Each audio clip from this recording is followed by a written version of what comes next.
Right, hello everybody. I thought I'd just start doing a little bit more on YouTube because it's been quiet over the last couple of weeks. Usually in January there's lots of rumours to talk about and lots of information to give on the channel, but there hasn't been recently.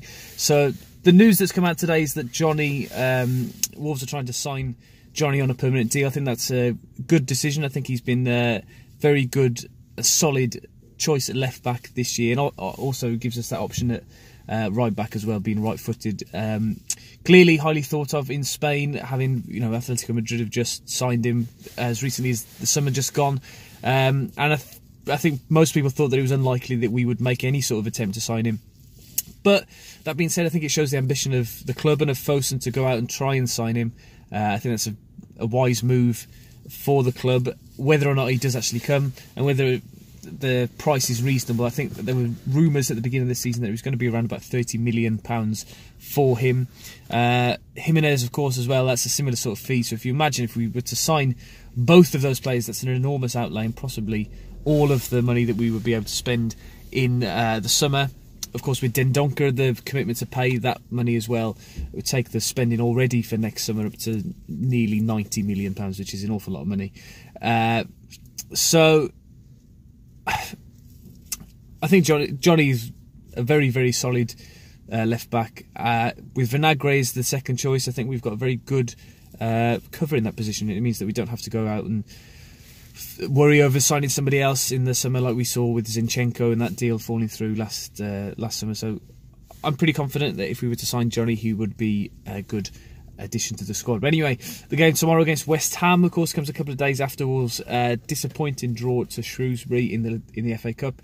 But that being said, if we look at the teams that have gone out over the weekend, I think we did quite well to fight back and stay in the competition, and that's the most important thing. The draw, of course, is in about 20 minutes time, I think, by the time this video actually goes up. So hopefully, we can hope for a decent draw in that. Hope that Manchester City and Man United draw each other or draw Chelsea and take another big team out of the competition and leaves us closer and closer to that to the semi-final, the final, hopefully as well. I can't remember what I was going to say then, but hopefully we can get a decent result tomorrow in the game against West Ham. I think obviously the league's still the priority until we get to the 40-point mark.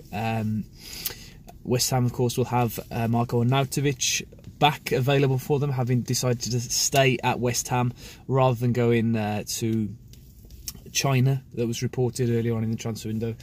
I do worry a little bit tonight, thinking about the game tomorrow, about Sace in that left centre-back position rather than Bolly. Of course, we've seen us concede quite a few goals in the last couple of games because of that change. I personally would like Dendoncker to play in the defence tomorrow, purely because of his physical capabilities.